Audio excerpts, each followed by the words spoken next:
Alright, what's up everyone? Mekkah here and welcome back to the biggest Fire Emblem tier list you've ever seen. Today we have characters from many different games to tier. As you can see here we have FA6, but we have quite a few more because today's submissions are spread out across so many different games, but there's only a couple per some games, and in some games we have massive amounts. So, for example, we have Bartra here submitted by Jean for Fire Emblem 6. But look at the others right here. So we have no one for FE7 for some reason. And then we have this whole squad for FE8. This whole squad for FE9, which is just Bastian or Lord Bastian. Then we have this whole squad for Radiant Dawn. We got these boys for Shadow Dragon, only 2. And then we have these 3 for New Mystery. So all that is on the agenda for today. That's going to be the whole batch for what's been submitted in both September and October up to the deadline. And there's going to be one more batch after this, which is going to be Awakening onwards. So the 3DS games and 3 houses. In case you have no idea what I'm talking about, I'm making a bunch of tier lists that I'm going to add into one big tier list in the end. And I'm going to eventually tier every single Fire Emblem character ever. It's just an excuse for me to talk about characters in a more unscripted and fun fashion. And my Patreons decide who is submitted next, and in that way their support is thanked for by me talking about some of their favorite characters. So let's see who submitted who, right? So as I said, Bartra was submitted by Jean. He's the only guy who submitted an FE6 character, so let's tier him straight up. I haven't used Bartra too much. I'm very much an Echidna person. I enjoy using her a lot. But the next time I'm playing FE6, I definitely want to go Bartra route. There's always a couple memers in my chat who want me to use Bartra, and I can't blame them. Bartra used to be one of those pre-promotes that was just like shoved, like thrown under the bus for having bad growths and his bases being worse than what you would get if you trained a character from like 0 to level 20 and then promoted them and that stuff. But Bartra has really huge HP and strength, especially strength. I believe his base is like, it's like 20 or above or something. So he's capable of one-shotting some of the enemies. I mean, not the bulky enemies, like some mages or something. And he has D bows, a lot of promoted units in FE6, or like units that you promote and get E rank upon promoting in the weapon type you're not specialized in. So like someone like a warrior lot or something gets E bows. Bartra got D bows, so that gives him access to steel bows and long bows. This can be situationally useful. I think it can one-shot Wyvern Riders and do significant damage to Wyvern Lords that way. His accuracy leaves something to be desired, but it's still fairly good. I'm not going to say he's better than Echidna or anything, because he probably isn't. Echidna has her own pros, like her high speed, and that gives her the ability to double while using killer weapons, which gives her a high chance to one-round in her own way. But Bartra is not something you should like mess with. The thing with Bartra, I think, is a lot of people just don't want to go his route, because it is all around worse. The Dancer unit you get is the same, but I think the route is much harder. It gives you 2 pretty hard maps instead of just 1, and even that one hard map that Echidna gives you is like a fun map. The one where you have to recruit Thea and Klein and stuff. And the Armory in the Echidna route sells killer axes, whereas the one in Bartra route doesn't. And you get a lower level Gonzalez in the Echidna, which a lot of people like because giving him more levels is fun. The Bartra Gonzalez has his own advantages, like being able to promote right away, so I wouldn't write that one off just yet. I'm not sure which Gonzalez is better. My point is, a lot of people like Echidna route a lot, and as a result they don't get to use Bartra, but I definitely recommend you go through FE6 at least once with Bartra. I can't imagine, like, FE6 already has another route split in Iliad Sakai, so you might as well explore both routes, right? Even though Sakai is... But Bartra is fun to use, and I would say it's pretty good. Not amazing. I think it's worth putting him in the same tier as Echidna, honestly. I think he might be worth that much. Maybe he's worse than Zeus, I'm not sure. I'm trying to see exactly where he should go. Maybe he's not a tier above Garrett. I think a lot of people would like be tempted to compare him to Garrett because their stat builds and like weapon use are similar. I think when Garrett does join, I feel like he's better because the crit chance on the Berserker class is so good, and Peak Walk also has some random utility in like chapter 21. Bartra has his own advantages, of course. Like, I mean, he has quite a significant availability advantage, like joining in chapter, was it 10 or 11? I think it's 11. I'm pretty sure it's 11. As Garrett joins in like 15, so that's a pretty significant gap when you take into account there's like 2 Guardian chapters between as well. So yeah, I think it should be in the same tier as Garrett, but like a little below or a little above. The availability is big though. I'll put him like in the same spot roughly. I would say Bartra is better than Klein. I think they both have like doubling trouble for the most part, and because they can both avoid enemy counters a lot, that's not a big advantage that Klein has. Like Bartra can use a steel bow when he wants to. I think he's better than Fear as well, actually. Yeah, because Fear joins around at the same time, but Bartra's bases are much higher. And even though Fear can eventually become something good, I generally prefer high bases over high growths, as you all know. Fear is definitely better for like a long-term unit, though, in the end, but not by so much that I put her over Bartra. And then below these is just me valuing Flyer utility very high, and FE6 with good reason. So yeah, that's him. So I don't need to get into FE7. I don't believe I did any revisions on it either, so I don't have to get into those. I did a couple of revisions in the last few tier lists, mostly because of suggestions from Pala Emblem. But if I have to go over them, then in this video, this is going to be a very long video. So you'll see the revisions next time, probably. I might even elaborate on them. I have them written down somewhere, and if you're really curious, they're also in the comment section of the last video. I do revisions now, because that's one of the reasons I changed the format a little bit, to make those a lot easier. But yeah, I do remember that Raven is actually like pretty bad for growth playthroughs if you're playing FE7 really fast, so I'm kind of tempted to move him further down. But at the same time, none of these units are like super good. I could see him being in the same tier as Canas. Yeah, I'm gonna move him like a little bit down. And I definitely think Fiora is better than Heath now, so I'm going to move her down a little bit too. I definitely think Heath is a little better than Fiora. The reason being, like, the availability gap is kind of small at this point, but Heath's combat just feels so much better. I've now found Fiora might be able to double a bit more reliably, but after promotion, Heath doubles just fine. But his strength and defense are miles and miles better, to the point where you can just like murder everything with Javelin. It's a lot more easy in like, Hector Heart mode. So yeah, that's the reason we're moving that down a little bit. But other than that, I don't really have too much to say on FE7 right now, because no one's submitted any characters. So let's move on to Sacred Stones. And that's where we got a lot of characters. So let me read out who's been so generous to submit all these FE8 characters. So Abaddon1810 donated both Gilliam and Cyrene to my tier list. Inez was submitted by Gaius. I hope I didn't reverse those two. Username and unit name. The Kiris submitted Tana. Murrah was submitted by God, and only God. Noah submitted Null. Zetetic submitted Renak, and that's all I got for FE8. FE8 is, it's a pretty easy game, but it doesn't mean characters can't be like worse than one another. There's definitely some big tier gaps that you can put between characters. I will say I think I might be overrating Franz a little bit. Maybe he shouldn't be in the same tier as Vanessa. Maybe there should be like a gap between them. Maybe the gap between like him and like Kyle shouldn't be that big. I still hate Ford with all my might, but I'm gonna move him down just a little bit. And I'm also tempted to say that, let's see, I do think he's like, I think it's still fair to put him on par with Arthur, just on like basis of bulk and stuff. I think he's still better overall. Saleh and Cormag are this high. It feels like if they're here, it's because they're like that good in their own routes, but on their like not good routes, like Ephraim route Saleh and Erica route Cormac, they're not nearly as good. So maybe they should move down to 2 as well. But anyway, onto these. I actually had someone talk about Gilliam in a Reddit tier list somewhere. They mentioned I put him higher than most people would, and I can see why. Gilliam, like, I feel like I played Sacred Stones as like my second Fire Emblem game, I think, after Blazing Sword. And yeah, back then it was called Blazing Sword. And after Oswin, I couldn't help but be disappointed in Gilliam's bulk. His base defense is much less higher. He's just invincible. He's just like... He's like how you expect an enemy armor knight to be almost, rather than, your own super bulky mega tank. That's kind of disappointing about Gilliam. And that's just less useful. And in FE8, there's another thing about Gilliam that's kind of cool, is you can make him a great knight, rather than being stuck into going to general.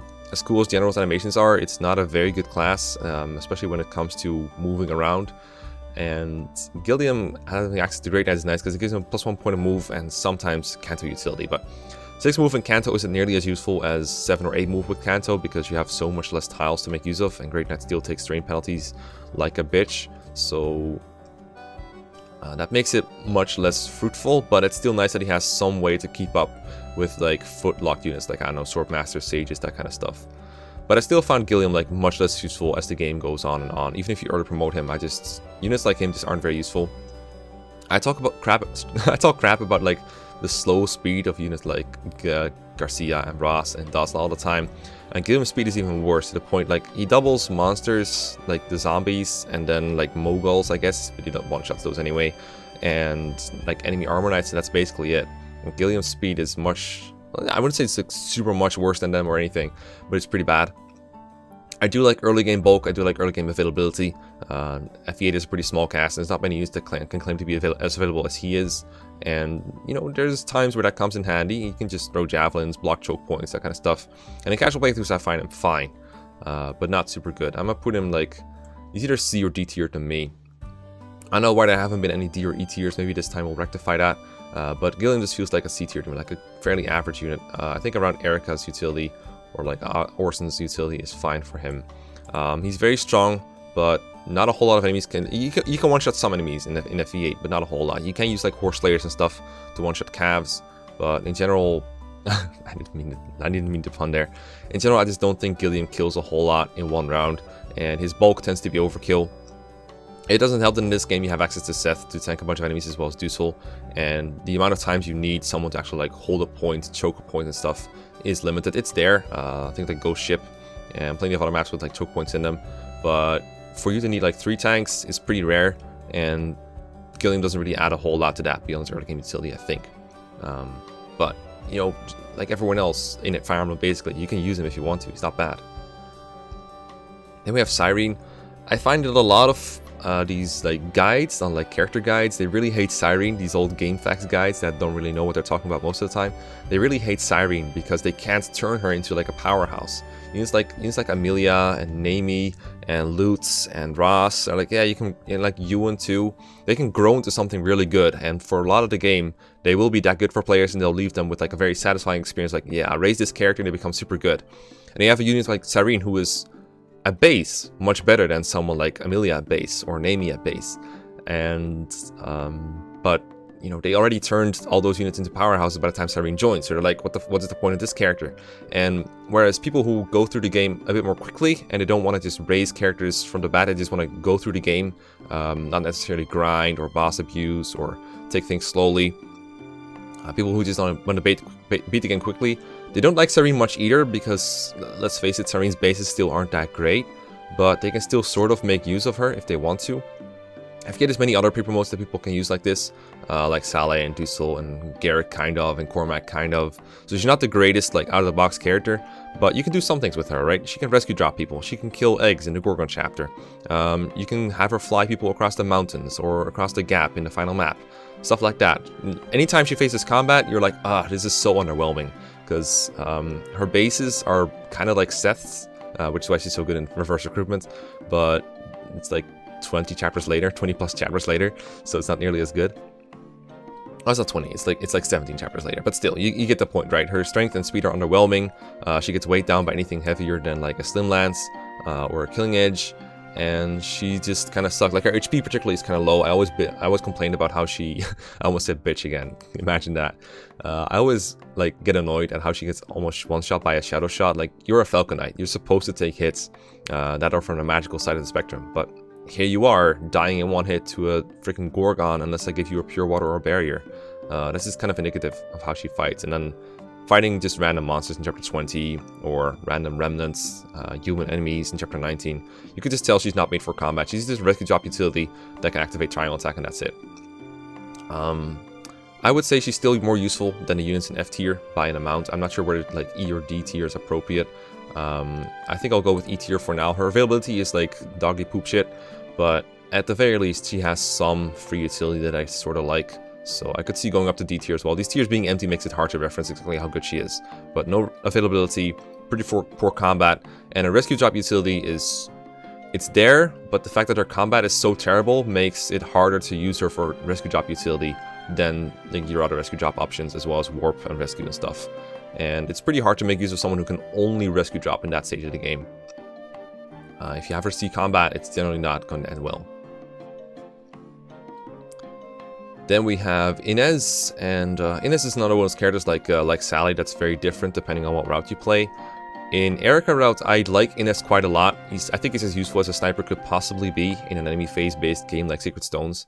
Like, in a game where almost every enemy can just get decimated on enemy phase by a hand axe or a javelin, of course there's going to be limited times where a sniper can be useful, but in Erica route there's generally a few spots where I just like having Inez around, particularly like the couple chapters he's in and where he after he joins. So in his joining chapter, I usually leave him an NPC. I don't bother recruiting him because moving a unit down you go past to recruit him, like Tana, you go past a certain horizontal line, you get like a bunch of extra reinforcements that make the chapter much harder. I usually just fly over the middle mountain near the top, where the seize point is, and just seize before he can die. But he's useful as an NPC there, I guess, but I'm not going to count it in his favor. I rate units based on how they are when they turn blue. Okay, that was a huge background noise. I don't know if you guys can hear that. And you got chapter 11, another route map.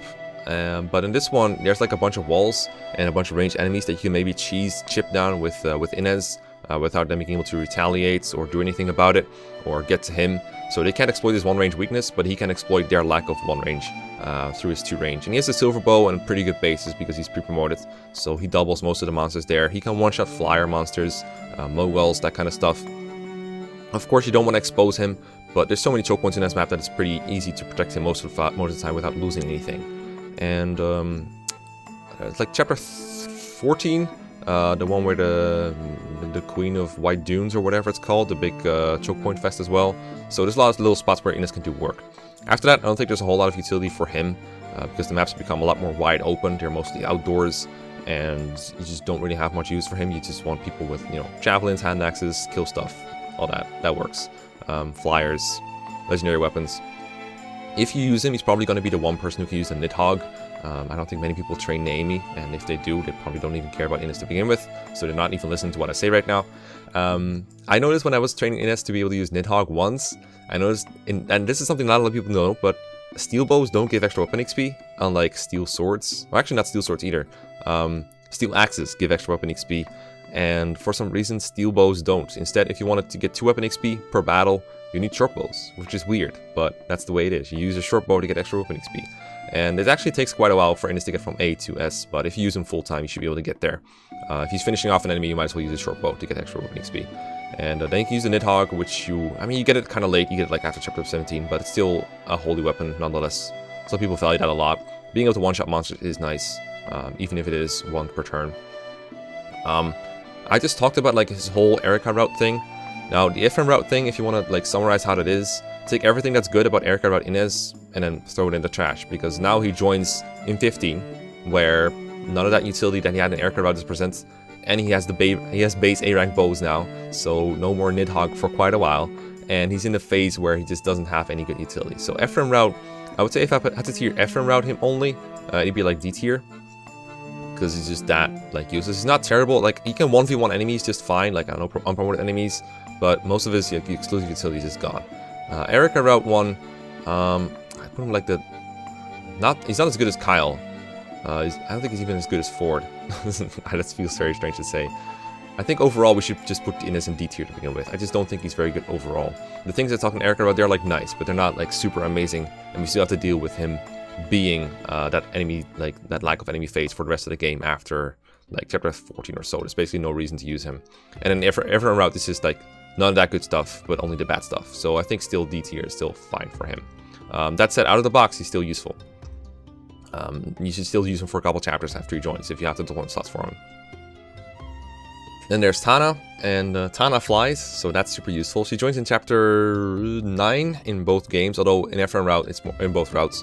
But in Ephraim routes, it's more like she joins in chapter 10, because she joins unarmed in a chapter very far from the starting point and far from the seize point, so there's no reason to get to her unless you really want to train her. And from there, she's like level 4 with good stats for level 4 units, don't get me wrong, but those stats are still kind of low for that point in the game, so it does take some like babying to get her up there. But the advantage of Tana is of course that her growths are very good, and she's in a very, very good class, and it's very easy to get her to spots to get those kills if you want to. So if you dedicate yourself, it doesn't take as long to raise Tana as it does to raise someone like Emilia, for example, who joins in a similar joining time but has much worse bases, and the result is less good. I still think someone like Loot, for example, is easier to train because of the earlier availability, but I don't think training Tana is necessarily like super difficult or very impeding on your efficiency. And in fact, I've seen some LTC playthroughs and races and stuff where Tana came in handy, just to have an extra flyer around. I do prefer the Draco Knight promotion for her, or the Wyvern Knight promotion for her, because of the extra constitution, lets you use javelins, and God knows how important being able to use javelins while having as much attack speed as possible is in FVA. So, I think Erica route is like a little better. Tana, obviously, I don't know if it's like a tier difference, but I think it's a little better. It's hard to raise a unit like this that is really dependent on how much you're willing to favor them and how much you're getting in return. I do think Vanessa is better, obviously, because of the higher availability, and that gives her like a lot more time to train up, and I think Vanessa's stats are just fine for hard mode. I don't want to put Tana too far below. I do think she's like, someone like Garrick, for example, is worse in Ephraim routes than like Tana is in her worst Ephraim routes. I do think she's more useful than Duso overall. I don't know if she's more useful than Ephraim because Ephraim's stats are so good, but Ephraim is also a lot worse on Erica route.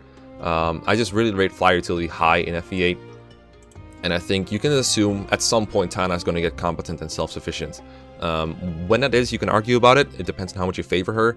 It could be like chapter 12, 13, 14, 15. It depends exactly on how much you favor her. But at some point, she's going to become self-sufficient and like really good.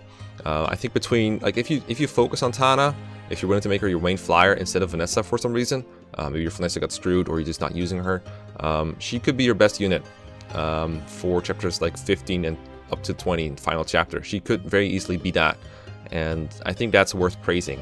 And normally a unit like that will be higher, but I'm taking off some tiers for having to train her. And overall, I'll put her lower than Cormac because, you know, Cormac is better out of the box. So I think I like B+ for Tana, I think. It feels higher. I think I would have rated her lower in if I was younger right now. If it was like a half a year ago, I might have rated her lower, but I think I'm liking Tana. And for example, in Erica route, she joins in that map with where you just have to route enemies, period. So you have incentive to go about and spread your units out, and you can never kill everything with Vanessa and Seth to begin with, even if you wanted to. So having Tana there as an extra option to kill enemies with, I think is pretty useful. Then we got Murrah, and I put Murrah in my top 8 most fun bad units to use long ago. A video that I personally like, it's kind of dear to my heart to see it come by every now and then. I'm like, alright, that was a pretty cool video. So I explained a lot more about Murrah in that one. I like Murrah as like a unit in some playthroughs. I think there's a big difference, a very big difference between like the fastest you can possibly go, where Murrah is kind of useless, and then something below that. It's still not quite like super slow, train a million on archer level of grind, but like a little slower than that, and then Murrah suddenly becomes like really good. It's like if you put it into a graph, she'd become like really good all of a sudden. I noticed this in like draft races and like casual LTCs and playthroughs where you're just kind of just trying to go through the game as fast as you can, but not looking up like planning beforehand. In those kind of playthroughs, Murrah is surprisingly useful.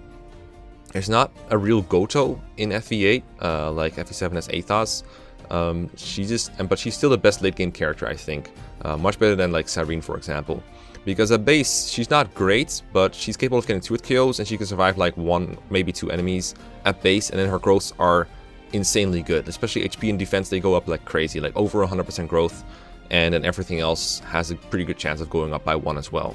And she grows super fast because she's level 1. I think she's an XP boosted class, and there are some unpromoted enemies in the Orson chapter that you can kill very easily without any help from your other units. Maybe like 1 vulnerate in like 1 turn or something, and that's it.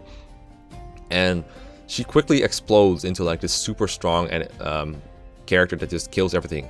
Now she has her drawbacks, I won't lie about that. She only has 50 uses total. I find those more than sufficient for the whole game.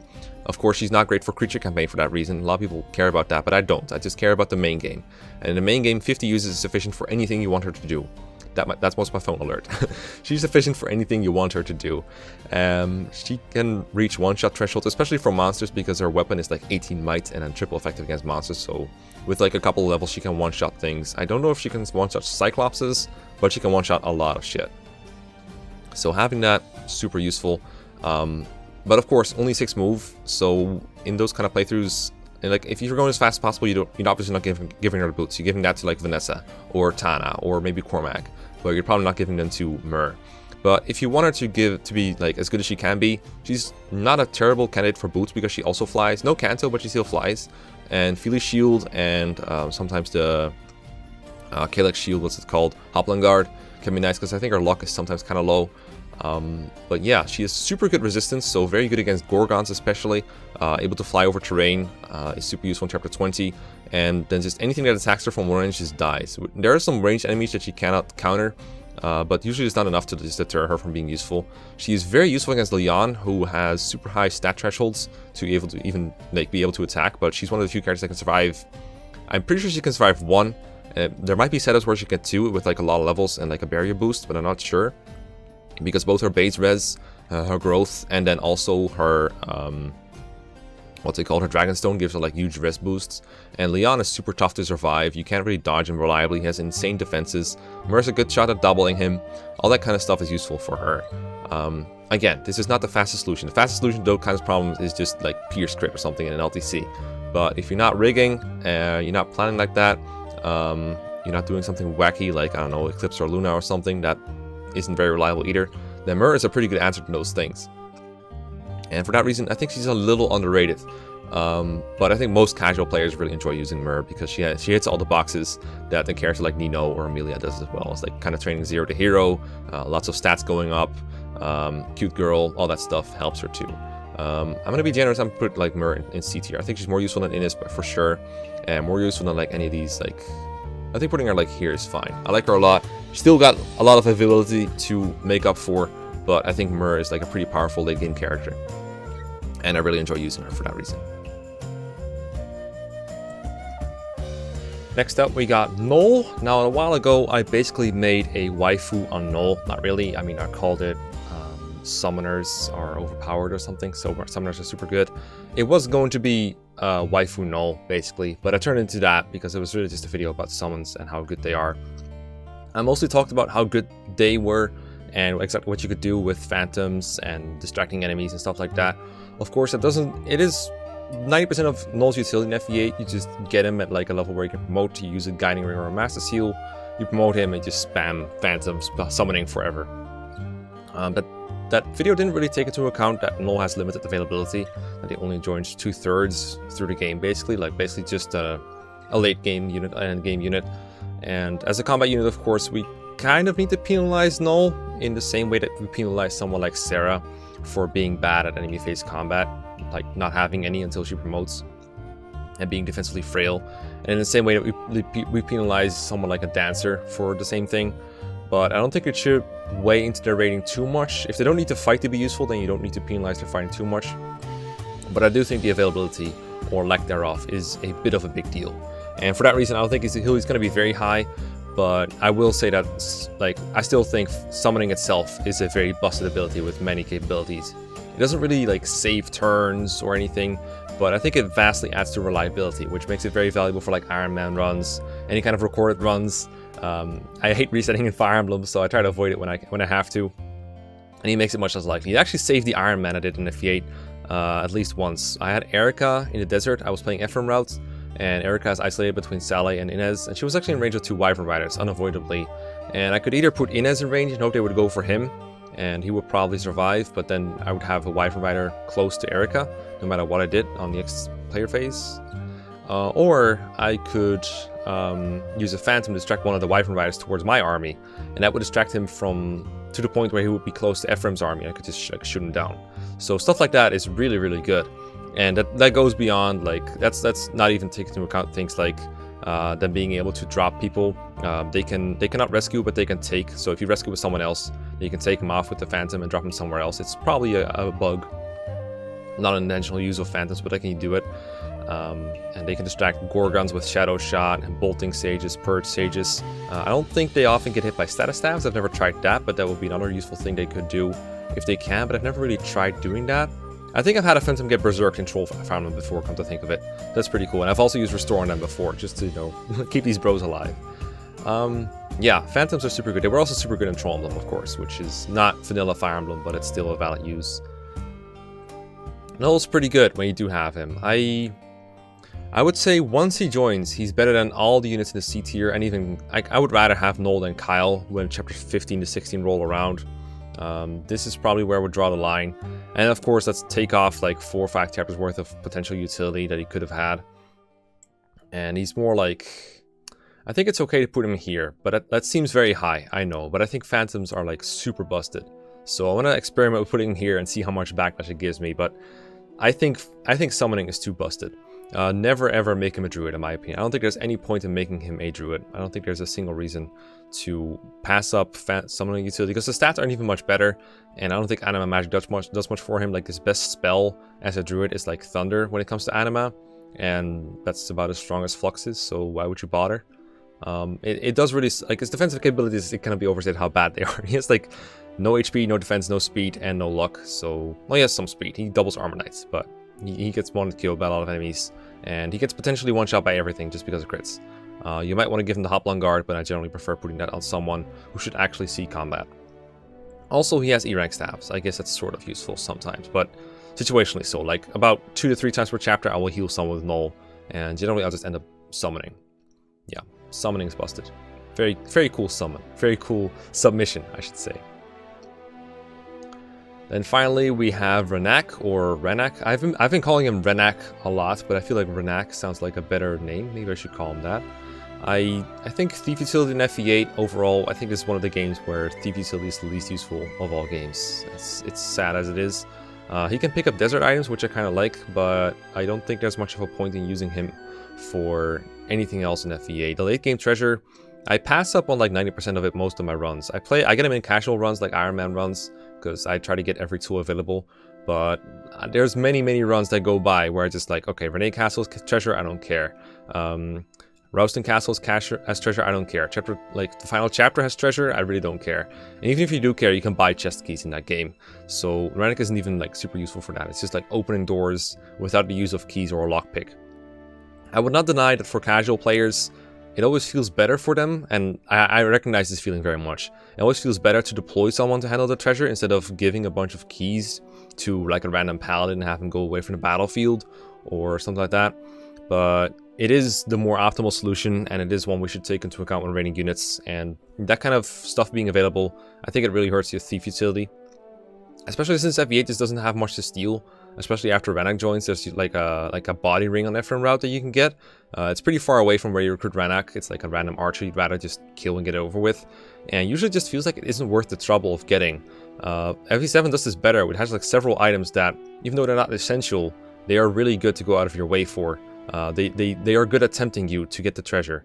Things like the silver card on Ion, or things like the guiding ring on Zoldam. Those are useful items, like the hero crest on Oleg. Those are good, and you don't always go out of your way to get them, but it feels like it's worth it when you do it. But FE8's treasure, it feels a bit like Three Houses' treasure and chests, where you see them on the map, you're like, it probably isn't worth getting out of my way for it. I'd rather just beat the chapter, get it over with, and go to the next map. Like, the treasure is just not very good in either Three Houses or Renak, so I don't think he's very good in that regard. His combat is like okay if you're playing 0% growth, I guess, and even then it's not very good. He's probably still not worth the deployment slot for that. I know he can use killing edges, but having just one range and very low strength overall and low durability just isn't worth much. And even if he just had like 2 ranged knives or something that he could use, that'd be something, but he doesn't even have that. Like if he had like the knives like the Fates Ninjas, that'd be pretty neat. He doesn't though, so I think he goes in like D or E tier. You could argue he's worse than Cyrene, you could argue he's better. I personally, I'm more tempted to put him in D tier. I don't know why though, because I feel like Cyrene is better. I'm gonna put him in E tier and see how it goes. I think he's pretty bad. I think he's not worth much. I think you could argue Cyrene is better. I think Cyrene is more for utility. I could see his Thief utility being like sort of, yeah, I'm gonna put him over Cyrene for now. He does have an availability advantage of like 2 to 3 chapters. Desert items are pretty good, I guess. The FE8 desert items operate on a different RNG than the FE7 one. Did I say FE7 twice? The FE8 ones operate on a different RNG than the FE7 one, so you can't just rig it by resetting the game. You actually have to use the main RNG, and that makes it harder to rig in a casual playthrough where you're not keeping track of the RNG. I think most people just use thieves to get them, period. But I'd much rather deploy Renak in the desert chapter and then basically level Colm for that purpose. So I'll give him some credit for that and put him over Cyrene. But it is the fact that it's close shows that Renak is not very good. Then in FE9 we only have one unit to rate, and that is, as it was submitted, Lord Bastian, and submitted by Corey. So thank you very much. I don't think you'll be surprised to hear my take on Bastian as a unit. He's not very good, but I think he might be a bit underrated. Not to the point where I'm going to put him like up in S+ tier or anything. But we did a draft race recently in FE9, and Glimpage took Bastian. It was kind of like one of the latest picks. But I think he did the most work out of anyone who was picked in the last like 4 or 5 rounds or something. The guy has access to some siege tomes. He doesn't have staves, he has knives, but the siege tomes alone were pretty worth. And just chip damage sometimes, it can be pretty nice. He could shove, so he was more useful in a draft race than we ever thought he could be. Like, he should have been picked way earlier if you look at how much every unit performed. Now, a draft race setting is not the same as a tier list setting or a casual playthrough, of course. Draft races are played on normal mode or on easy mode or whatever you want to play them on, and their goal is to beat them at the fastest time. These tier lists are based on like something between like casual playthroughs and efficient playthroughs and LTC playthroughs, a little bit of everything. It's not been entirely consistent, but it definitely doesn't have anything to do with draft races. But I think it shows that the fact that Bastian can do something at base level that other units could not, or that he can do it without much work, I think he deserves another quick look. I do remember him still, like, he doesn't one-round enemies on hard mode. I don't think he does it on Maniac mode. It's been a while since I watched Maniac mode, but I'm definitely sure he doesn't one-round reliably on hard or Maniac. At least not promoted enemies as far as I know. So I'm not going to pretend that he's going to one-round everything at once to range and he's very good for late game paper mode. He's basically like FE9 Pent. That is not the case. I think he's definitely worse than, for example, Khalil, who joins earlier and for the most part has like similar utility, but I think her stats are better overall from what I remember. But Bastian, I think he's alright. I think we can put him like up with these boys at the very least. I don't know about C tier. I think it's fair to put him like the... I put him over Mia, I think. I feel like Larjo, without looking like at them like super in-depth, I feel like Larjo has better long-term use as far as a unit that joins that late can be long-term useful. But like Larjo seems like a better unit that you can turn into something of an enemy killer, or at least like a player phase nuke. Bastian is more like the guy that occasionally managed to come in handy with like chip damage, either from 1-2 range or from 3 to 10. And that's pretty good, but it doesn't really get you very far. But I think it's fair to have him up here. I think traditionally people put Bastian a lot lower in with like what would be like the E tier or the F tier. But I think he's a lot better. People who like turning units from 0 to hero, people who go very slowly or like to favor units, they might put someone like Rolf over Bastian because, kind of like what I said about units like Amelia versus Cyrene, he eventually turns into something that has high stats, whereas Bastian will probably never have really high stats. His growths are fine, but like he joins too late in general. So they might be tempted to put Rolf over Bastian, but I think with the standards I have been using for this tier list, I think it's fair to put Bastian higher. But hey, let me know if you think otherwise. I think this is fair. Then we have Radiant Dawn, and oh boy, there is a lot of Radiant Dawn today. So let me go over who has been submitted by who. So Patreon Potato submitted Tormod, Beauty Incarnate submitted Nolan, Alexis submitted Tanith, and shoutouts to Alexis, by the way, for keeping track of who's been submitted a little bit. And when she saw that someone had picked Sigrun, she changed her pick from Sigrun to Tanith, so thanks for that. To make sure that people's picks weren't going to waste. Autistic Biden picked the Black Knight, Oscar picked Sigrun, Reed picked Raisin, Rexacuse picked Edward, and finally Edwin submitted Alincia. And that is the Radiant Dawn batch for today. Radiant Dawn tiering is of course a big mess. 4 different parts, with feels like 5 to 6 different armies with very varying availability and everything. So no matter how you look at it, it's never going to look intuitive. I have been thinking about splitting this tier list stuff further into like a Dawn Brigade tier list and a Guerrilla Mercenary tier list. This idea, I've been toying around with it, but it's not quite good because you still need to figure out how to tier part 4. If you will, you need to make like a separate tier list for part 4 almost, because that's when everyone is available together. And I think rating them separately based off of that doesn't make much sense. I'm gonna have to think about it, but I think maybe I'll make like a separate video like that instead of integrating into this tier list. I'm just thinking aloud here. But right now, what we gotta deal with is how the units in Radiant Dawn fit together. So Torgod or Tormod, he's only available in part 1. At least that's what we should pretend, because if we have to take into account the fact that he's available in part 4 and 5, we have to put him pretty low, and he's pretty bad at that point. But I prefer, in cases like Tormod, it's super different cases where he's super good in one part of the game, like a pre-promoted Sage that 1 rounds reliably, survives at least 2 or 3 attacks, has fairly good dodge rates as well, and even some extra movement thanks to Celerity, although you could take that off of him in part 1 if you wanted to. And then he goes into part 4 where he barely damages anything, gets doubled by enemies, can only like meteor stuff from afar safely, and none of that doesn't really do very much.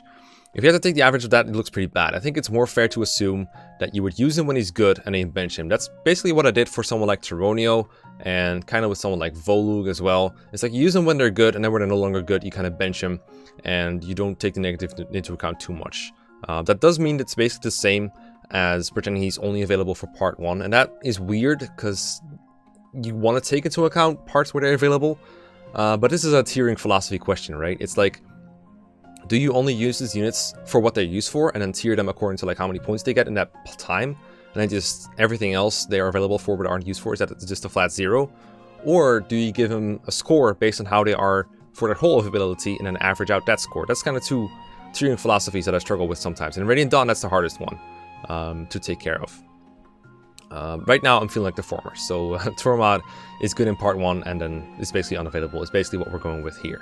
I do not blame them for not letting you fight the part 3 enemies with Tormod, though. That would absolutely make no sense for the Laguz Emancipation Army to just fight all those Laguz in part 3. He would have been really good if it happened, but it doesn't make any sense, so I don't blame them for it. I think what I've got here, I think it makes him like a better Lucia, if that makes sense, because Lucia is also someone kind of like that. Good in part 2 for 1 chapter instead of 2. Well, actually, isn't it 3? Yeah, it's 3. It's 1-7, 1-8, and 1E. So I think a tier above Lucia is justified. Lelouchi kind of in the same boat. I think he's more like Tyronio. He's not as godly as Tyronio. I'm going to put him below Tyronio for sure. I think Mekkah's staff utility wins out. I'm going to put him like above Heather, I guess. I never really liked Heather too much when it comes to her utility. But this is, I think, a fine spot for Torgod. Really, I'm only putting him this high because Bismix likes Tormod. Definitely. Yeah, I think this is an okay spot for her. For him, excuse me. It's also an okay spot for her and for her.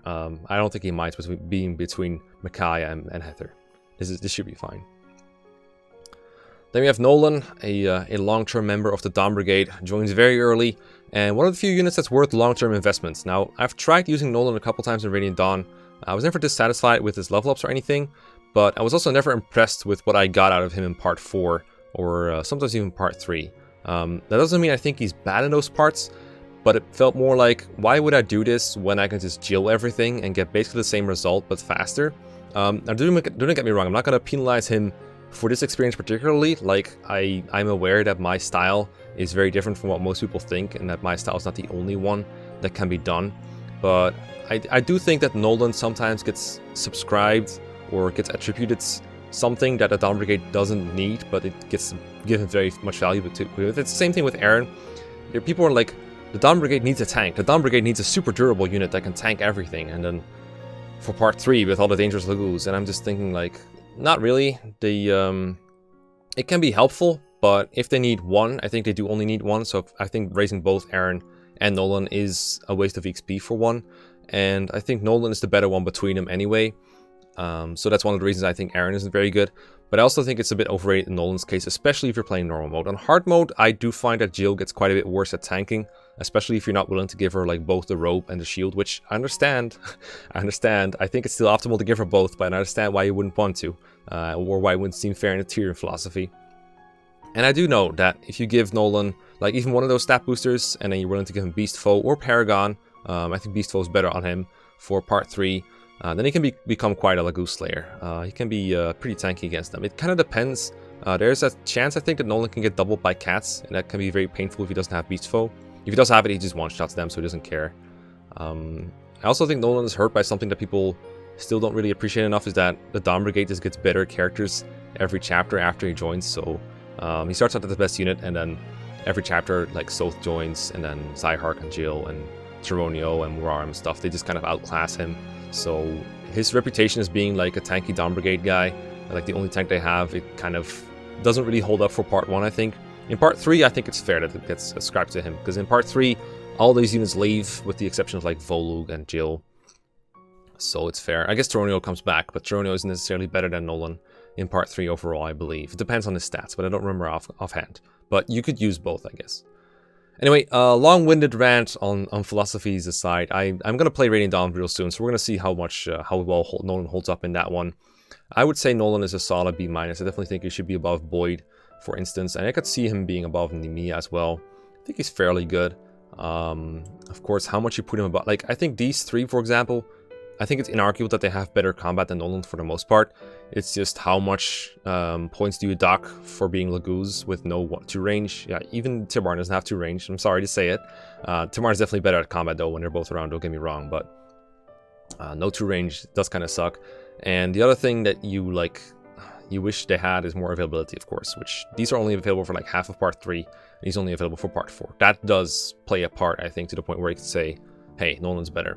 And for the early game in the Dawn Brigade, like, Nolan is very good. He's definitely holding up the army basically by himself, so let's give him all the credit for that. Then there's Tanith, and Tanith is, I would say she's nice in Radiant Dawn. She's not as godly as she is in Path of Radiance, which is very sad, because I played Path of Radiance lately for like a draft race, and then a bit casually for fun as well. And Tanith is super good in Path of Radiance, and I wish it was half as good as she is in that game in Radiant Dawn. It's weird because she joins in like late part 3, and I always found it hard to judge exactly how good Tanith's bases are in part 3 by looking at them on paper alone. But in practice, I found that she doesn't double very much, she doesn't kill enemies by themselves very much, and feeding her kills is a little bit unsatisfying because she also doesn't get very much XP in hard mode. So making her good takes quite a while. It's doable because her growths are fine. I believe she joins with like slightly less speed than Sigrid, maybe a little bit more. I should probably talk about these in like the same time because they're kind of the same unit. They both join in 311 before the Pitfall Bridge, and right away they're very useful for covering those pitfalls and letting other units walk over them. But they can also fight. Not great, but fine. They have a lot of trouble with crossbows. They just die in one round, of course, and then normal archers will do like most of their HP. Other enemies, I think they survive a varying amount of them, like 2 to 3, depending on the enemy type. That is okay. In a vacuum, I think most girl mercenaries that you're using at this point will be better. Someone like Mia, for example, will have the chance to just snowball at that point. Face very subpar hit rates thanks to building up supports. Have the chance to one-shot kill enemies through various skills, like Adept, Astra, that kind of stuff. Like, when these two join, most of your units should be nearing tier 3, especially units that aren't particularly under-leveled. Someone like Shinan or Boyd or Har will be tier 3, of course, Titania. They will all be like really good already. So even though Tanith and Sigrid don't perform very bad at base in a vacuum, like they're not unusable, it just feels like you're wasting your time with them when you're racing them. Because they don't level up fast, so it's not like you get the Nino experience where they get like a lot of level ups really fast and they quickly outgrow everyone or something. No, they just stay kind of like that, even when they promote to tier 3. When they go to tier 3, I think it's called Seraph Knight, they get a little bit better at that. I think Tanith can expect to reach that before part 4 at the very least. Secret definitely, because her level is a little bit higher. You might also have a Master Seal lying around for them to help with that. Is Master Seal? It's Master Crown for them. So I don't think they have to worry about reaching tier 3 before part 4. Being able to get stun and a bit of a stat boost is nice. And Triangle Attack is also kind of funny in Radiant Dawn because you get 4 Falcon Knights that can do it, so you have a bit more flexibility regarding to that. But Lyncia is only available on one route, and they're probably going with Micaiah. I believe Sigrid is forced there, and you kind of want Tanith there as well in that case. And then maybe Marcia to just do triangle memes. I do enjoy using Triangle Attack when I can in a casual playthrough. But yeah, stat-wise I don't think they're very good. But in the desert, of course, they can at the very least ferry people around. So that's some good, pretty much free utility. And then for the tower, I think Tanith is usable, but not particularly spectacular or anything. Having a unit that can wield the Witchblade is nice. If you already raise Nephany or Aaron, maybe it's basically superfluous.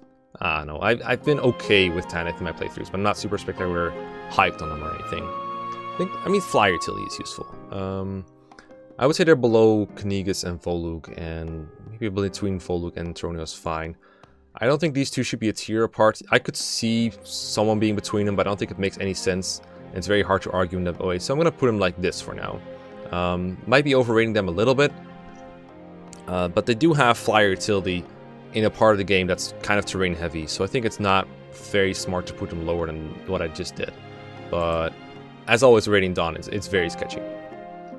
Okay, real quick, I'm editing this, and I'm noticing I didn't really put a whole lot of detail or a whole lot of attention to the differences between Tanith and Sigrid, so might as well do that here. The big difference between them is their base level. Tanith has level 16, Sigrid is level 19, so if you're raising the both of them naturally to promotion, then Tanith is going to promote a little bit later, and that would make Sigrid the better one. But I think at that point you probably have a Master Crown lying around, like I hinted at, so if you're using a Master Crown, then that really doesn't matter very much, because you can again promote him at any time, and every other Girl Mercenary can probably promote without a crown if you wanted to. Depends on like how much beak speed you have lying around. Tanith is also the better long-term one because her growths are better, particularly in defense, strength, and speed. Her growths are better. Sigrid has notoriously low speed growth. Her bases are, I think, slightly better in some of these areas. Like I think she has one more base speed than Tanith. I had the growths looked up right here, so I'm just checking them real quick. Yeah, so Tana, for example, has like 15% more speed growth, whereas Sigrun has like a 1 higher base or something, which I'm usually bases over growths, but not by that amount. Like, that's actually a fairly significant difference if you're using them long-term for the tower, which is why I generally been talking about Tanith for a long-term unit. Sigrun is more like if you want a quick pre-promoted flyer, semi-pre-promoted flyer, that you just want to get to tier 3 ASAP and not really use long-term. Then she's probably better. But I think overall I like Tanith more as a unit. Then we have the Black Knights, definitely the apex of availability and utility, and how do you weight them each, because the Black Knight is obviously the best unit in the game if he can fight an enemy. And the Black Knight cannot fight enemy if he's not available, or if his movement isn't sufficient to reach them. But if he can, the enemy's dead, like, no question about it. He can fight enemies up a ledge and kill them, and that's actually what makes him so good in one final chapter, in 1E, is there's like a couple enemies that are up a ledge that you cannot cross until the enemy's dead or you have pass, and the best way to get around them is to have pass, or just have the Black Knight go there and it's like, hey, Alon died, go brr, kill them now. That's what I usually do anyway. And then of course, he's got that one chapter with Mekkah where there's no one else to protect her, and that is also a nightmare for tier lists. Like, how do you deal with a chapter like 1-9, where you only have 2 units, and one of them gets one-rounded, and the other one kills everything, and you only win if that one unit kills everything, and you position them exactly right. It's like an interactive cutscene more than a chapter. How the fuck do you deal with that? Do you say, well, you can't beat the game without the Black Knights, so S+ tier, here we go? Or do you say, well, he's really good for one chapter, but we can't base our whole tier list around the idea of it would be impossible without, even though that is something that people say a lot. Even though there's a lot of people who say like, well, not Edward, but like, there's people who say, well, FE4 part 1 is like super hard without Ethlyn to heal people, so she should be really high. Or, and this is not necessarily a wrong thought. I'm trying to think of like another example. People have used like 1P. Edward makes that chapter like 50 turns faster than if you'd like Mekkah solo it. Stuff like that. I have seen people say that, and actually have seen people argue like that. I'm trying to find like other examples like this. I guess Chris for FE12 Prologue would be another one, but he's already in S+ tier. Basically, I think like super low availability chapters like that, I don't think they should weigh into tier listing that heavy, because they distort how good a unit is compared to how they looked on a tier list. So yeah, I'm mostly going to rate him based off of his 1E performance, and then 3-6 as well. You can beat 3-6 if you're smart before the Black Knight shows up, or at least make sure he doesn't really do very much. It's not too difficult, but he's a nice safety net in case your Dawn Brigade sucks. And between him and Tyronio in part 3, you can get away with not raising any Dawn Brigade members, even not Jill. You can beat the whole game with 0% growths, partially because of the Black Knight. Even if you're like not a super LTC hype, super mega trainer. Anyway, I think that puts Black Knight somewhere in the C or D tier, depending on how much you weigh those kind of availabilities. I think him being in the same tier as people like Tyronio and Tormod makes sense in this case. So I'm gonna put him at the bottom of C, or like maybe over Heather. But these kind of units are of course very weird to rate. Okay, next up is Raphael, the hero that's available part 1 and then not anymore until part 4. But when he's there, that dance of his is like an FE4 dance, and that is only a good thing.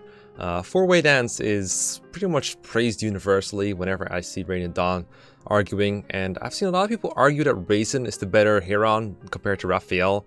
I've seen people argue that he should be taken into endgame instead. I really disagree with this notion. I think everyone agrees that Raphael is really good for part 1, me included, and I would definitely use him when he's there in part 4 as well. Same goes for Raisin. Raisin's very good in part 3 and 4 because he's a Heron, but I think Raisin would be better if he worked like Raphael. I think Raphael has the better deal mechanically. The big difference between them is, of course, Raphael always figures 4 people, but he's footlocked. He's only got a 5 move, whereas Raisin, he has more movements. He has Canto, he has Flight, so he can move around more flexibly, and when he's transformed, he can also dance 4 people, but that takes a turn, at least a turn. That gives up a turn of dancing in order to do that.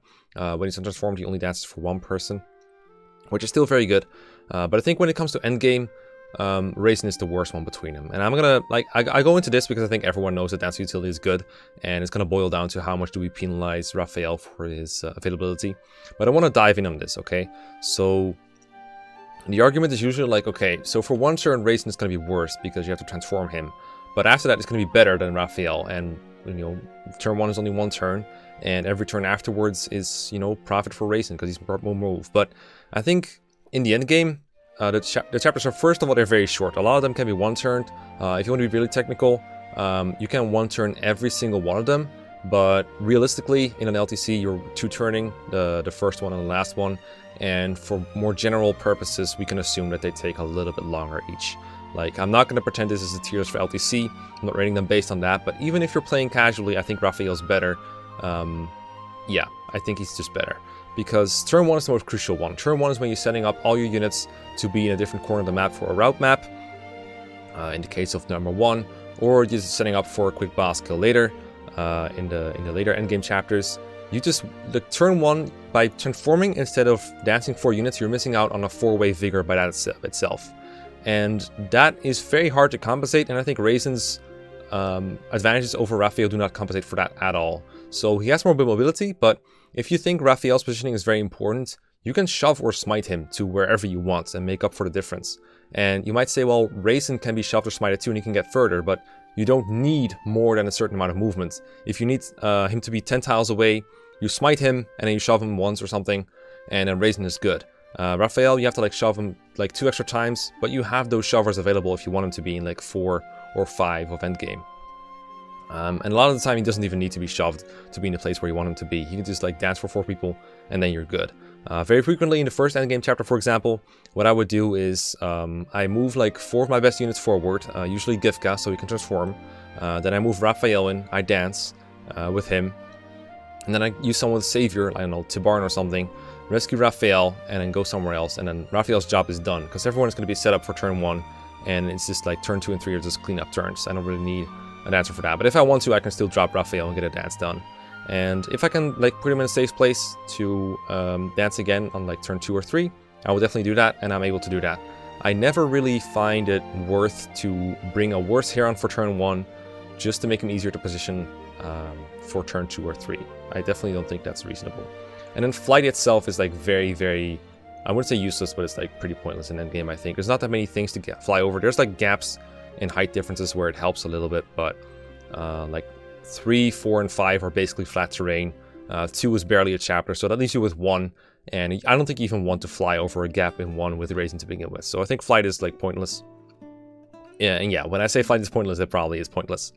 And then the pre-part 4, we can argue about like which is better, but you just use them both when they're available, so that's less interesting to argue about. But yeah, I don't think Raisin holds a candle to Raphael. I do think Raisin's availability is much better in part 3, but that's a different argument altogether. As for where Raphael goes in his tier lists, I mean, I would always recommend you use Raphael when he's available. So in that sense, he's an S+ tier unit, but tier lists are not recommendation guides. The tier list just tells you, hey, how much does this unit contribute in the whole playthrough, in the whole game? And in that regard, he can be an S+ because he just doesn't have the ability for it. In the tier list without availability, he'd be S+ though. He'd be like, I don't know, Nyla or something. We could put him in a similar tier to Nyla because he is more available than units like Tormod and Tyronio, and also more consistently good. I'm okay with putting him in the same tier as Nyla. I don't think he's as good as Soth, because Soth is much more available, although he does fall off a little harder. But I think in A- or B+ is fine for Raphael overall. I've heard an interesting argument that Lian is better than both Herons, which I really like because Lian is apparently in better chapters, or at least that's the idea. I'm not sure if I like it because she's obviously the worst Heron for endgame, and that's like a pretty big portion of all their availability, but she is around for a couple of part 3 maps and part 2 maps where she's fairly crucial. Whereas Raisin, he's not in a lot of maps where he is crucial, but one of them is like 3-5, where he enables like a very quick clear of it, or just makes an easy chapter even more laughable. But like for example 3-7, Raisin isn't very useful there because that chapter says defend. It's boring. It's trivial. So that's the kind of argumentation that would make Lian better than them. But that one is one for another day. I kind of trade off. But like I said, this whole video kind of thing is just an excuse for me to talk about units. So there you go. Next is Edward, the Murrah from part 1 that everyone says is being overshadowed by Zyhark, and they're right. Although I would add to that he gets overshadowed by everyone else in the Dawn Brigade as well. Think of all the things I said about Nolan and maybe Aaron, if you recall that far back, about how they get eclipsed by other units joining, and Edward has that times 1,000. He is your best unit for one chapter, for 1p, and then he turns into your second best unit, and then it drops off fast until he's like your 10th best unit or something in a Dawn Brigade. But he starts off, you know, pretty fine. He doubles, sort of, if he gets lucky. And he has Wrath, which occasionally comes in useful. I streamed Radiant Dawn a little while ago, and we joked that Edward was very, very good at dodging Wrath range. Like, I was playing with Weapon Triangle on in hard mode, which is the thing I plan to do for my playthrough coming up. And for some reason, that just ended up putting him out of Wrath range all the time. I think Wrath range is like 30% or 33% from the top of my head. And he was just like 1 HP above it all the time. It's kind of like a reverse forward that he was doing. So he just wouldn't get the crit bonus. And then even when he had Wrath, he would just like not crit a lot. Considering how often he should be critting with plus 50% crit. It was insane. It's anecdotal and it doesn't mean anything about his character. Especially because I was playing a modified version of the game with Weapon Triangle and everything, so it doesn't reflect on a real Edward, but I just find it an amusing thing to tell. I'm not a big fan of Edward as a unit. I'm aware that there's people who think that he's very good, but I don't see it. Like, every time I play Radiant Dawn from the start, I want to use a unit like Edward. I want to train a normal growth unit, and every time I play Radiant Dawn, I'm reminded these units are just not rewarded very well in Radiant Dawn hard mode. It's different in normal mode, where XP gain is very, very generous. And compared to hard mode where you basically get 4 times as much, and BXP is particularly good on Edward because he caps stats in tier 1 and tier 2, and I believe even tier 3. So he gets like good strength, speed, defense all around stuff, and everything he lacks you can just make up with bonus experience. So for endgame, Edward looks like really, really strong. But for the mid game, like for dealing with Hagoos and stuff, Edward's is not reliable. There just aren't any builds, I believe, for like the Sword Masters in Part 3. The Zyhark suffers from the same problem. There just aren't any builds that make them reliable at beating Lagoos and surviving them. Something like Resolve or Adept or Wrath, they like increase their offense, and then in some cases they increase their defense, but never to a point where they're reliable. And then sometimes with Lagoos, what you want to do is like you take them on enemy phase, you take 1 hit, and you hold a choke point and you don't kill them, and then next turn you kill them on player phase and then get healed, and that keeps you safe. But when you crit them, they tend to die, and then make place for another one, and then that one tends to kill you, because Lagoos are super accurate, especially in against Ike when he gets like leadership over you. So yeah, that kind of stuff hurts him long term too. Like, it's very hard to get Edward promoted in tier 3 before Part 4 rolls around without sandbagging like another really good unit. Like, I don't think it's possible in hard mode to reasonably train more than like maximum of like 4 to 5 Dawn Brigade members. It can be done, but I think you'd have to play very slowly, or, you know, do some kind of weird boss abuse shenanigans or something. Because other than that, it's just not happening, probably. I might be wrong on the amount, but I think it's fair to say that if you use Edward, he's taking the place of a better unit that you could be using instead. And I think he's a bit of a waste of XP in that regard. But that doesn't mean he's not fun. He does get a lot of +1s, he does get a lot of level ups, he becomes strong. And sometimes for a lot of people that's more important than him being strong at base. That's completely fair. I would put Edward in like a bottom of C or maybe the D tier. I think he belongs to the same tier as Yrene, honestly. I think he might be a little bit worse. I'm not a fan of either of these units when it comes to a tier list setting, but I do acknowledge that they can be fun to use. Like, their growths are obviously really strong. They just don't have very good bases. And all this would still be true if Zyhark was not in the game. It would be one less unit that eclipses Edward, but I think the fact that it's like a class by class argument that I think I really disagree with. I don't think that Zyhark really impacts Edward's usefulness very much. I would rate him exactly the same position probably if Zyhark wasn't in the game.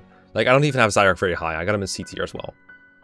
Then we have Valencia, and Valencia I've made a mini waifu about, because at one point I rated her 3 stars and a lot of people were expecting 4 or even 5, and I explained very in depth why I think she's 3 stars, and I'm going to explain it again briefly. It comes down to availability, first of all, and that's obvious when it comes to Radiant Dawn. Only available in 2 Part 2 maps, and then never again until the entirety of Part 4 happens. And in one of those Part 2 maps, it's 2 Prologue, which is... I wouldn't call it an interactive cutscene like the Black Knight chapter I talked about earlier, but it's a pretty useless chapter. It doesn't really... Like, I prefer units making a difference in chapters, and like rating them highly based on that. Like Nolan, for example, makes a huge difference in his joining chapter, because he's the strongest unit around, and without him, you have to heal yourself a lot more. And Valencia doesn't do that in 2P, because it's like a side scroller. It's like a side scroller. The map even scrolls. It has like clouds and everything. It's basically like the equivalent of a side scroller. It makes no difference whether Valencia is there or not. She heals Marcia, and that's about all she does. And Marcia could just heal herself. So yeah, I think Alencia is not very useful for that chapter alone. 2E, I will admit, she's the best unit you got there besides Har. Kills everything with the Amidi, heals people, so you can physic, you can easily dance her with Lian. Super good there, no problems. 5-star unit for that chapter alone. If that chapter was the only chapter in the game, Alencia would be 5 stars easy. Then she's not around for a lot of chapters, so everyone else gains more utility on her. And then you get to part 4 and she's with Tibarn's army.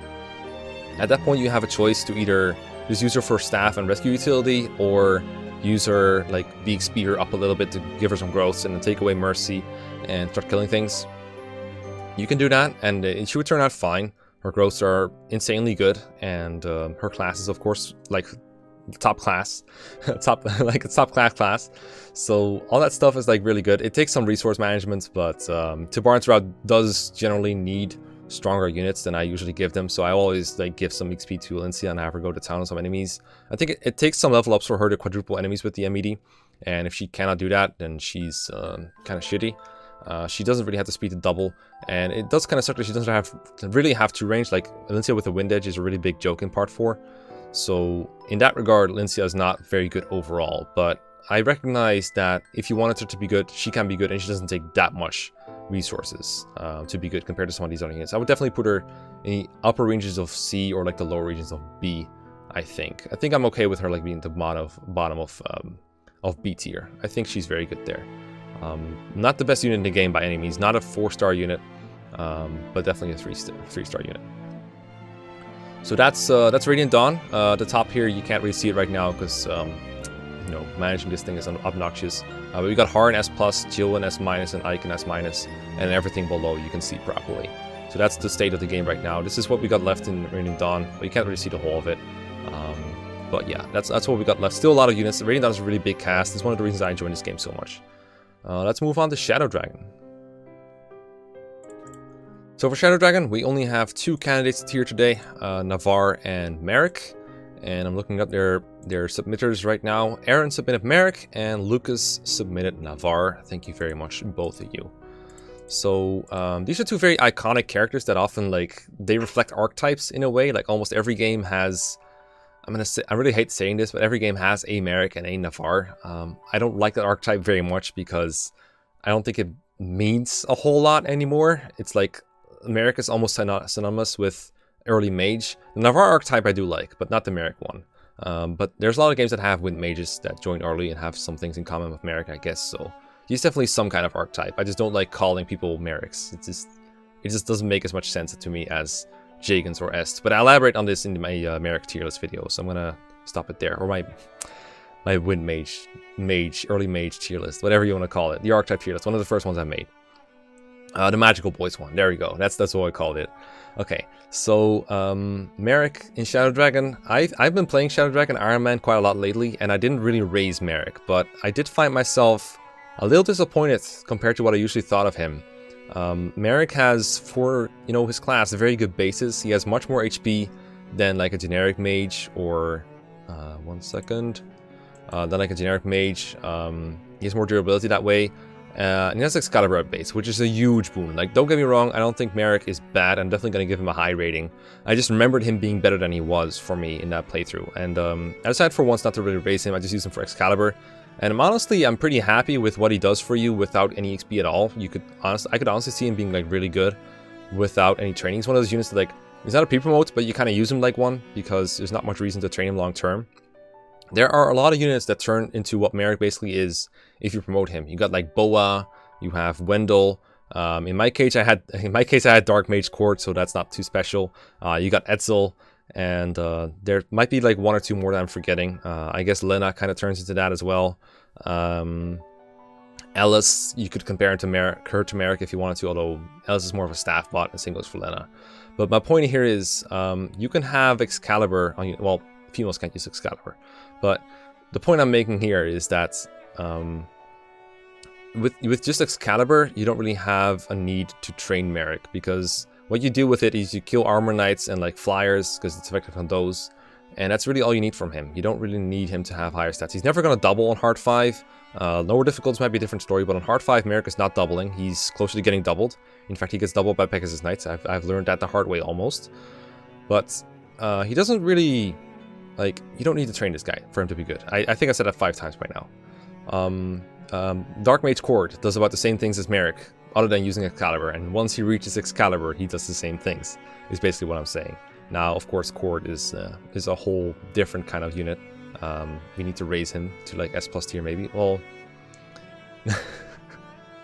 he's a joke, but he's a meme, but he's a really fun meme. He's a really fun meme. Anyway, Excalibur Axis at base is still crazy good. I'm gonna put him in B- despite all of it. Maybe even over Ogma. 1-2 range is still like super great. Being able to almost kill Wyverns like Draco Knights in one hit is great, and then Pegasus Knights in one hit is super great. I said earlier it gets doubled by them, but when you Oko, it doesn't really matter. So that's super good. Other mages have to just be raised to B rank to reuse this tome, but Merrick just has it at E, which is insane. And I mean, his bases aren't bad. They're just on hard 5, they don't make him a combat god. It's basically all I'm gonna say. But I do think it's very nice. There used to be a cool choice with Merrick where you would make him a curate for a while, like the male healing class, and have him get healing for XP. Logic would be that he wouldn't be stealing XP from others that way, which is technically true. If you have him heal stuff, then Merrick doesn't need to be fed kills, and that means other people can get those kills and get more XP, which, you know, in theory is pretty good. But I think Excalibur's too good to pass up, and most of the time you just want him to be a mage and kill stuff for you. And early on, when you're a bit underleveled, you can get XP very fast by killing things, and not as fast by healing things. So I think it makes more sense for a low-level Merrick to be a mage. There might be some level where you want him to be a curate, but honestly, I prefer leaving the healing to units that, you know, are better at it, have like access to better staves, and need to get to warp or something. I don't think there's any sense in getting Merrick to warp. I think it's better to keep him as a mage full time. Or you can be like super gimmicky, go like Cavalier Merrick, get Levin Sword, but that's a little bit too spicy for me. But yeah, B- for Merrick might be a bit high, but I think it holds up. Next is Nafar. Nafar is dead for me in my Iron Man. I haven't had any chance to use him long term, but I think he's pretty yikes. It's one of the units that got hit the worst by Shadow Dragon instead of FE3 Book 2, I think. In FE3, I think Nafar was much better in comparison, and there's a lot of different reasons for that. One of them is the way that classes and reclassing works. I've talked a lot about like Draug and Roger, how they have high speed bases in Shadow Dragon because they need to have all that speed in order to have some semblance of speed on Armor Knight. They still get doubled as an Armor Knight, but their personal speed base is very high, so when you turn them into a Hunter or a Mercenary, they become very fast. Nafar is the opposite. He's a Myrmidon with like, I think it's like 11 base speed or something, and that's roughly the Myrmidon class base speed, which means his personal base is like 0 or even negative. So that means if you reclass him into like a Cavalier, a class that generally has like average but not bad speed, he gets doubled by enemies. It's very sad, but he gets doubled by hard 5 enemies. Normal mode, of course, he's just fine. He probably doesn't double, but he's probably like, okay. You have like that's all Nafar really does in hard 5, is like become a Cavalier, and you can out killing edge people for some damage, and hopefully before he dies. But that's kind of the way I used him. I think I made him a Myrmidon before he died. But he's just not as much speed as you would expect from, you know, a Nafar, a guy that's generally known for being very fast. Other than that, he doesn't really have much going for him at base besides the sword rank. And sword rank, if you're gonna have a high weapon rank in Shadow Dragon, swords is one of the worst to have because almost all the enemies use lances. And it's another thing that Malvar lost in the transition is he now has to deal with weapon triangle, and he joins at the end of where axe units kind of exist. After he joins, there's probably like 5 axe users left in the game for him outside of guidance chapters, so he doesn't get to have weapon triangle much, but then like every enemy has weapon triangle on him, which it cuts into units so bad, into sword units, because they get weapon rank bonuses for, they get like +1 might at C swords, and then +2 at B, and then +3 at A, and that just gets stripped away every time they face a lance enemy, and that makes it super hard to one-round KO, even if you do double. But Nafar doesn't even double, unless you turn him into Swordmaster somehow. I think Nafar is, I mean, he's available early at the very least, but I would put him in like, where would we put him? I think around here, honestly. You could argue he's over like these boys for availability alone, and I could see that, but yeah, I'm gonna keep him here. And also for the sake of my playthrough, I'm gonna move Daros at least to D tier. I found Daros being able to use like a forged hammer very useful, even though that is not gonna happen in a normal playthrough. I'm still gonna put him above the Mathis moments and the Rocher moments, Daros and Cord have been the heroes of my new playthrough, and I really enjoy it because I never used those units before, but goddamn, they're so much fun to use. I don't know if they're better than Tiki though. I'm on stream. I'm gonna say they are. But in this tier list, I'm gonna say they're not. But goddamn, I really love using those units. All right, and for our last game today, we have Ubello, Chris, and well, Chris from New Mystery, submitted by Beauty Incarnate for Ubello, and then Furon was the one who submitted Chris. I included both Chris's because really they're the same unit. They're not going to get rated any differently, and I'm going to discuss the differences between them a little bit because I think I've said almost everything else about Chris at some point anyway. So Ubello, I think I might have mentioned before that in FE12 he has a negative magic base, so even though he is a mage, he's just worse at it than a lot of other people would when it comes to coming damage, and that's a little sad. It makes me a little sad. I will note that Ubello, even in the hardest difficulty, can be trained to become good if you're just like enough of a degenerate who grinds on units. Like, apparently with enough rainbow potions and force feeding kills and favoritism and weird choke pointing and exploiting AI, you can make Ubello usable. But it's not easy. It's not easy by any means. He has the worst bases in the game probably. At least, maybe not relative to his joining time, but probably the lowest in the base in the game overall. Besides like this lack of magic, he also has a lack of HP and defense, of course, and speed. I think Don had to give him a rainbow potion just to let him survive and attack a base. Gross. Gross. And then if you reclass him to something else, obviously not going to be much better at that, but then he has to deal with not even being a mage anymore. I think that loses him some weapon ranks. And do you make him a curate and just grind him with a heal staff? That might be the easiest way to raise him, actually. Just make sure he doesn't have to do combat. Just have him heal like 10 HP at a time. I hate how little HP you heal with the heal staff in the DS Fire Emblems. It's so annoying. I get why they did it. It's to make healing less overpowered, because in like GBA you heal like almost full heal with just a heal. But damn, it really makes using these units kind of hard, and it really burns through your gold that's like so fast.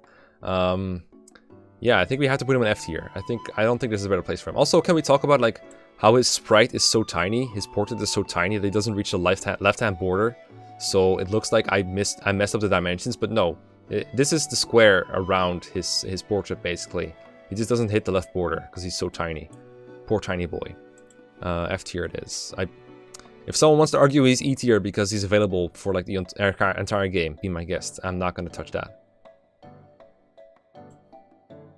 And then we have the Chris's. I'm just going to move him up straight to S tier because you all know it's coming. Go up to S tier. Go into S tier. And before we talk about the Chris's, I'm going to move him down real quick. Because he's good, but Don kind of convinced me that he doesn't really belong in S+, and at the very least should be S-, because he faces like crit chances for everything, which is not good, because dying to a crit is a reset, and that sucks. And it does have its uses for AI manipulation, but overall Sirius doesn't hold up as well for the whole game as other units do. This is more of a thing that happens for like Maniac and Lunatic than lower difficulties, I think.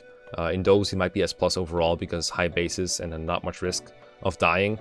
But I think it's fair for like higher difficulties to put him a little bit lower. S- is still super good, of course. But I think Pala and Chris are a class above. Now, I talked about how good Pala is at base. And Chris doesn't have as good bases, but he does join like in the prologue instead of in chapter 3. By the time Pala comes around, they should have roughly the same stats or somewhat equivalent, and if not, they're going to grow into that because their growths are much better. Chris, it's hard to talk about exactly what his bases and growths are because they depend on what class he starts in and what kind of boons and banes you pick, so I can't speak exactly about them, but I can just say they're awesome no matter what. His strength especially I found very outstanding, but also HP and speed and just defense is much better than any other unit you have in prologue. Like, depending on what class you pick, it might not be faster than like Doga or more bulky than Draug or more mobile than like Est and Sida and stuff, but he's gonna be the best balance of them all, especially if you made like a Cavalier or like a fighter. He's just super strong in whatever you make him, and you're gonna be tempted to feed all your kills to them, especially in the prologue, because people just suck to compare to them. Like, people like Ryan and Luke don't hold a candle to what he can do. If anyone's run around KOing in prologue, it's like them, and then maybe like Athena and maybe Ogma. Depends on difficulty, of course, but they're so strong, and they just snowball into the main game, and there they stay super strong. They're probably going to be better than Aaron when Aaron joins. Maybe Aaron's going to be slightly better because of weapon ranks and promoted class access, but Chris is super strong. I hate it because it's Avatar pandering, but it is the reality of it. You can argue that they're better than Pala. I could see that. They do have access to Draconite, so if they do promote, they're probably going to be better than Pala in every way. Depends on where you promote them. I talked about this with Orisa, and I mentioned that I was worried about early promoting units in FE12, and yes, I actually said this because I was worried about screwing them up long term and like soft locking myself. Well, not soft locking myself, but making it harder. It was like, well, the good thing about units like Pala and Chris is that they can afford to promote early, whereas other units, they want the levels to actually hold up in the late game. These units have stats that are so good that they can afford to promote early and still be useful in the long term, and that's how good they are. And I was worried about that because FE12 is like really hard on lunatic and stuff. But that's how good they are. I wish I could be like specific about things they can do, but the reality is they can do like everything. If you wanted to use Dragon Pikes against mid-game dragons, they can probably do that. If you wanted to one-round kill enemies with like iron weapons, they probably can do that. If you want them to survive something that they shouldn't, if you want them to Nosferatu tank as a female, if you want them to double as a swordmaster or like a sniper, they can probably do that. They can do anything. And in the end, they are Marth's unspoken hero, and they murder everyone. But thankfully, FE12 is designed in such a way that you can't just stomp them with just Pala and Chris on Lunatic. You do need to train other units because of nature and the AI, the group-linked AI stuff in FE12, and the way that the chapters are set up with like ambush spawns and stuff. FE12 is so well designed in that regard that I really recommend you play it if you haven't already. I know it's one of the least played Fire Emblems in the whole series, for a good reason, because it wasn't translated. But the fact that you have such an overpowered unit like Chris or like Pala, and yet the game isn't trivialized, I think speaks to its design and makes it at least as well designed as Conquest is. So go give it a go if you haven't already. It's super worth it. And that's all the units we got a tier today. So to recap, we did this for FE6, whole thing. Yeah, basically the whole thing. We did this for FE7. Well, not much. We didn't do anything here. We did FE8, and we did FE9, and we did FE10. Especially we did FE10, and then we have Shadow Dragon, and there we have New Mystery. Next time we're going to continue where we left off with Awakening, Fates, Echoes, and Three Houses, and that's going to be another batch done. Thanks to everyone for supporting me. I really appreciate it, and I will see you all next time. Peace out. Goodbye.